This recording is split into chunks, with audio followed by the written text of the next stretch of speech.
Hi ಎಲ್ಲರಿಗೂ ನಮಸ್ತೆ. ನಾನು ನಿಮ್ಮ ಆಶಾ ಚಂದ್ರಭಟ್. ಆಶಾ ಸ್ಥಳ ಪಾಕಕ್ಕೆ ನಿಮಗೆಲ್ಲರಿಗೂ ಸ್ವಾಗತ. ಇವತ್ತು ನಾವು ನೇಂದ್ರ ಬಾಳೆಕಾಯಿನ ಚಿಪ್ಸ್ ಮಾಡಿದಾಗ ಸಿಪ್ಪೆಯನ್ನು ಮಾಮೂಲಾಗಿ ಎಲ್ಲರೂ ಕೂಡ ಬಿಸಾಡ್ತಾರೆ. ಹಾಗೆ ಬಿಸಾಡುವಂಥ ಸಿಪ್ಪೆಯನ್ನು ಉಪಯೋಗಿಸಿಕೊಂಡು ಹೆಲ್ದಿಯಾದ ಫೈಬರ್ ರಿಚ್ ಆದಂತಹ ಒಂದು ಪಲ್ಯವನ್ನು ಹೇಗೆ ಮಾಡ್ಬೋದು ಅಂತ ಹೇಳೋದನ್ನು ತೋರಿಸ್ಕೊಡ್ತಾ ಇದ್ದೇವೆ. ಬಾಳೆಕಾಯಿ ಸಿಪ್ಪೆಯಲ್ಲಿ ಹೈಯೆಸ್ಟ್ ಅಯನ್ ಮತ್ತು ಫೈಬರ್ ಇದೆ. ಹಾಗಾಗಿ ನಿಮಗೆ ಆರೋಗ್ಯಕ್ಕೆ ತುಂಬ ಒಳ್ಳೆಯದಿದು. ಇದನ್ನು ಹೇಗೆ ನಾವು ಉಪಯೋಗಿಸ್ಬೋದು ಅಂತ ಹೇಳೋದನ್ನು ತೋರಿಸ್ಕೊಡ್ತಾ ಇದ್ದೇನೆ. ಮೊದಲಿಗೆ ನೋಡಿ, ಇದು ನನಗೆ ಬಾಳೆಕಾಯಿ ಚಿಪ್ಸ್ ಮಾಡಲಿಕ್ಕಿರುವ ಬಾಳೆಕಾಯಿ ಇದು. ಇದನ್ನು ತೊಟ್ಟು ಹಾಗೂ ಕಡೆಯ ಭಾಗ ತೆಗೆದುಕೊಂಡು ಮಧ್ಯದಲ್ಲಿ ನೋಡಿ ಈ ಥರ ಒಂದು ಗೆರೆ ಹಾಕಿದರೆ ಆರಾಮಾಗಿ ಸಿಪ್ಪೆ ಬಿಡಿಸಲಿಕ್ಕೆ ಬರ್ತದೆ. ನೋಡಿ ಎಷ್ಟು ಚೆನ್ನಾಗಿ ಸಿಪ್ಪೆ ಬಿಡಿಸ್ಲಿಕ್ಕೆ ಬರ್ತದೆ ಅಂತ ಹೇಳಿಕೊಂಡು. ಇದರ ಸಿಪ್ಪೆ ತೆಗೆಯುವುದೇನು ಕಷ್ಟದ ಕೆಲಸ ಅಲ್ಲ, ಯಾರು ಬೇಕಾದರೂ ಇದನ್ನು ಬಿಡಿಸ್ಕೊಳ್ಬೋದು. ಬಾಳೆಕಾಯಿಯನ್ನು ನೀವು ಚಿಪ್ಸ್ ಮಾಡಿಕೊಳ್ಬೋದು, ಇಲ್ಲ ನೀವು ಸಾಂಬಾರಿಗೆ ಬೇಕಾದರೆ ಅದಕ್ಕೆ ಕೂಡ ಉಪಯೋಗಿಸಿಕೊಳ್ಬೋದು. ಮಾಮೂಲಾಗಿ ನೇಂದ್ರ ಬಾಳೆಕಾಯಿ ನಾವು ಚಿಪ್ಸಿಗೆ ಉಪಯೋಗಿಸುವಂತಹದ್ದು. ಹೀಗೆ ನಿಮಗೆ ಪಲ್ಯಕ್ಕೆ ಎಷ್ಟು ಸಿಪ್ಪೆ ಬೇಕು ಅಷ್ಟು ಸಿಪ್ಪೆಯನ್ನು ಬಾಳೆಕಾಯಿಯಿಂದ ಬೇರ್ಪಡಿಸಿ, ಬಾಳೆಕಾಯಿಯನ್ನು ಸಿಪ್ಪೆಯನ್ನು ಯಾವಾಗಲೂ ನೀವು ಅದು ಕಪ್ಪಾಗ್ತದೆ, ಅದರಲ್ಲಿ ಒಂಥರ ಒಗರಿರ್ತದೆ, ಅದು ಕಪ್ಪಾಗ್ತದೆ. ಹಾಗೆ ಅದನ್ನು ನಾವು ಕನರು ಅಂತ ಹೇಳ್ತೇವೆ. ಅದನ್ನು ಕಟ್ ಮಾಡಿದ ನಂತರ ನೀರಿಗೆ ಹಾಕ್ಕೊಳ್ಬೇಕು, ಇಲ್ಲದಿದ್ದರೆ ಸಿಪ್ಪೆ ಕಪ್ಪಾಗ್ತದೆ.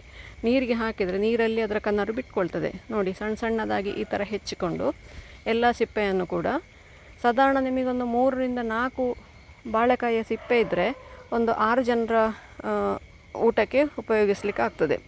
ಸ್ವಲ್ಪ ಸ್ವಲ್ಪ ಊಟ ಮಾಡೋರು ಅಂದರೆ 8 ಜನಕ್ಕೆ ಕೂಡ ಅದನ್ನು ಉಪಯೋಗಿಸ್ಕೊಳ್ಬೋದು. ಬಾಣಲೆಯಲ್ಲಿ ಎಣ್ಣೆ ಇಟ್ಕೊಂಡು ಸಾಸಿವೆ, ಉದ್ದಿನಬೇಳೆ, ಕರಿಬೇವು, ಒಂದು ಬ್ಯಾಡಗಿ ಮೆಣಸು, ಸ್ವಲ್ಪ ಇಂಗು, ಹಾಗೆಯೇ ಚೂರು ಜೀರಿಗೆ ಕೂಡ ಬೇಕು ಅಂತಾದರೆ ಹಾಕ್ಕೊಳ್ಬೋದು. ಈಗ ಕಟ್ ಮಾಡಿ ತೊಳೆದಂತಹ ಬಾಳೆಕಾಯಿ ಸಿಪ್ಪೆಯನ್ನು ನಾವೇನು ನೀರನ್ನು ನೆನೆ ಹಾಕಿದ್ದೇವೆ ಆ ನೀರು ಹಾಕಲಿಕ್ಕಿಲ್ಲ, ಅದನ್ನು ಚೆಲ್ಲಬೇಕು. ನಂತರ ಅದರಿಂದ ಬಾಳೆಕಾಯಿ ಸಿಪ್ಪೆಯನ್ನು ತೆಗೆದು ಪಲ್ಯಕ್ಕೆ ಹಾಕ್ಕೊಂಡ್ರೆ ಆಯಿತು. ಇದಕ್ಕೆ ಈಗ ಸ್ವಲ್ಪ ಅರಿಶಿನ, ಖಾರಕ್ಕೆ ಬೇಕಾದಷ್ಟು ಮೆಣಸಿನ ಹುಡಿ, ಬೇಕು ಅಂತ ಹೇಳಿದರೆ ಹಸಿಮೆಣಸು ಕೂಡ ಹಾಕ್ಕೊಳ್ಬೋದು. ರುಚಿಗೆ ಬೇಕಾದಷ್ಟು ಉಪ್ಪು. ಇದಕ್ಕೆ ಹುಣಸೆ ಹಣ್ಣಿನ ನೀರು ಹಾಕೋದು ಬಹಳ ಮುಖ್ಯ, ಇಲ್ಲದಿದ್ದರೆ ಇದು ಕಪ್ಪಾಗ್ತದೆ. ಹಾಗೆಯೇ ಕನರಿನ ರುಚಿ ಇರ್ತದೆ ಅದಕ್ಕೆ. ಹಾಗೆ ಹುಣಸೆ ಹಣ್ಣು ಹಾಗೂ ಬೆಲ್ಲ. ಹುಣಸೆ ಹಣ್ಣು ನಾನಿಲ್ಲಿ ಸಾಧಾರಣ ಒಂದು 2-3 ಬೀಜದ ಹುಣಸೆ ಹಣ್ಣನ್ನು ಬಿಸಿ ನೀರಲ್ಲಿ ಹಾಕಿಟ್ಟಿದೆ, ಅದನ್ನು ಹಾಕಿಕೊಳ್ತಾ ಇದ್ದೇನೆ. ಒಂದು ಅರ್ಧ ಟೀ ಸ್ಪೂನಷ್ಟು ಬೆಲ್ಲ. ಸ್ವೀಟ್ ಇಷ್ಟಪಡದವರು ಬೆಲ್ಲ ಸ್ಕಿಪ್ ಮಾಡ್ಬೋದು, ಆದರೆ ಇದಕ್ಕೆ ಒಂಚೂರು ಬೆಲ್ಲ ಹಾಕಿದ್ರೇ ಇದು ರುಚಿಯಾಗಿರ್ತದೆ. ಇದೀಗ ಬೇಯಲಿಕ್ಕೆ ಎಷ್ಟು ನೀರು ಬೇಕು ಅಷ್ಟು ನೀರನ್ನು ಅದಕ್ಕೆ ಹಾಕ್ಕೊಳ್ಳಿ. ಹೆಚ್ಚು ಹೊತ್ತೇನು ಬೇಕಾಗೋದಿಲ್ಲ ಇದು ಬೇಯಲಿಕ್ಕೆ. ಒಂದು 5ರಿಂದ 7 ನಿಮಿಷದೊಳಗೆ ಇದು ಬೇಯ್ತದೆ. ಸಿಪ್ಪೆ ಆದ ಕಾರಣ ಪಕ್ಕ ಬೇಯ್ತದೆ. ಮುಚ್ಚಳ ಮುಚ್ಚಿ ದೊಡ್ಡ ಉರಿಯಲ್ಲೇ ಒಂದು 3ರಿಂದ 4 ನಿಮಿಷ ಬೇಯಿಸಿದರೆ ನೋಡಿ ಇಲ್ಲಿ ಪಲ್ಯ ರೆಡಿ ಆಯಿತು. ನೋಡಿ ಇದರಲ್ಲಿ ಸ್ವಲ್ಪ ನೀರಿದೆ. ಇದು ನನಗೀಗ ಯಾಕೆ ಓಪನ್ ಮಾಡಿದೆ ಅಂತ ಹೇಳಿದ್ರೆ, ಇದಕ್ಕೆ ನಾನು ಕಾಯಿ ತುರಿ ಹಾಕಬೇಕೀಗ. ನನಗೆ ಪಲ್ಯ ಅಂದರೆ ನಮ್ಮಲ್ಲಿ ಕಾಯಿ ತುರಿ ಇಲ್ಲದೆ ಪಲ್ಯ ಪೂರ್ತಿ ಆಗೋದಿಲ್ಲ. ಇದು ಬೆಂದಿದ ನೋಡ್ಕೊಳ್ಳಿ. ಬೇಯಲಿಲ್ಲ ಅಂತಾದರೆ ಸಣ್ಣ ಉರಿಯಲ್ಲಿ ಇನ್ನೊಂದು 2-3 ನಿಮಿಷ ಅದನ್ನು ಬೇಯಿಸ್ಕೊಳ್ಳಿ. ಈಗ ಒಂದು 1/4 ಕಪ್ಪಷ್ಟು ಕಾಯಿ ತುರಿಯನ್ನು ಅದಕ್ಕೆ ಸೇರಿಸ್ಕೊಳ್ಬೇಕು. ಈ ಪಲ್ಯಕ್ಕೆ ಕಾಯಿ ತುರಿ ಒಂದು ಸ್ವಲ್ಪ ಜಾಸ್ತಿ ಇದ್ರೇ ಅದು ರುಚಿಯಾಗಿರ್ತದೆ. ಹಾಗೆ ನಾನೊಂದು 1/4 ಕಪ್ಪಷ್ಟು ಕಾಯಿ ತುರಿಯನ್ನು ಹಾಕ್ಕೊಳ್ತಾ ಇದ್ದೇನೆ. ಇದನ್ನು ನೀವು ಚಪಾತಿ ಜೊತೆಗೆ ಕೂಡ ಸೇರಿಸ್ಕೊಳ್ಬೋದು, ದೋಸೆ ಜೊತೆಗೆ ಕೂಡ ಚೆನ್ನಾಗಿರ್ತದೆ. ಹಾಗೆ ಯಾವುದ್ರ ಜೊತೆ ಕೂಡ ನೀವು ಇದನ್ನು ಸೇರಿಸ್ಕೊಂಡು ತಿನ್ಬೋದು. ಹಾಗೆಯೇ ಪ್ಲೇಟಲ್ಲಿ ಹಾಕ್ಕೊಂಡು ಕೂಡ ತಿನ್ನಲಿಕ್ಕೆ ಇದು ತುಂಬ ರುಚಿಯಾಗಿರ್ತದೆ.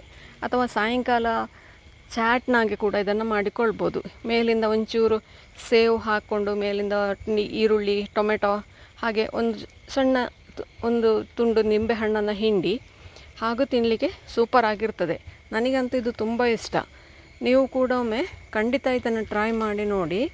ಹೇಗಾಯಿತು ಅಂತೇಳಿ ಕಮೆಂಟ್ ಮೂಲಕ ನನಗೆ ತಿಳಿಸಿ. ಲೈಕ್ ಕೊಟ್ಟು ಶೇರ್ ಮಾಡಿ. ನೀವಿನ್ನೂ ನಮ್ಮ ಚಾನಲನ್ನು ಸಬ್ಸ್ಕ್ರೈಬ್ ಮಾಡಿಕೊಳ್ಳಿಲ್ಲ ಅಂದರೆ ಸಬ್ಸ್ಕ್ರೈಬ್ ಮಾಡಿಕೊಂಡು ಪಕ್ಕದಲ್ಲೇ ಇರುವ ಬೆಲ್ ಐಕಾನನ್ನು ಒತ್ತಿ ನಮ್ಮನ್ನು ಸಪೋರ್ಟ್ ಮಾಡಿ. ನಮ್ಮ ಇನ್ಸ್ಟಾ ಹಾಗೂ ಫೇಸ್ಬುಕ್ ಪೇಜನ್ನು ನೀವು ಫಾಲೋ ಮಾಡ್ತಿಲ್ಲ ಅಂದರೆ ಅದನ್ನು ಕೂಡ ಫಾಲೋ ಮಾಡಿ. ಮುಂದಿನ ವಿಡಿಯೋದಲ್ಲಿ ಇನ್ನೊಂದು ಹೊಸ ಅಡುಗೆಯೊಂದಿಗೆ, ಇನ್ನೊಂದು ರೆಸಿಪಿಯೊಂದಿಗೆ ಪುನಃ ನಿಮ್ಮನ್ನು ಭೇಟಿಯಾಗ್ತೇನೆ. ಧನ್ಯವಾದಗಳು.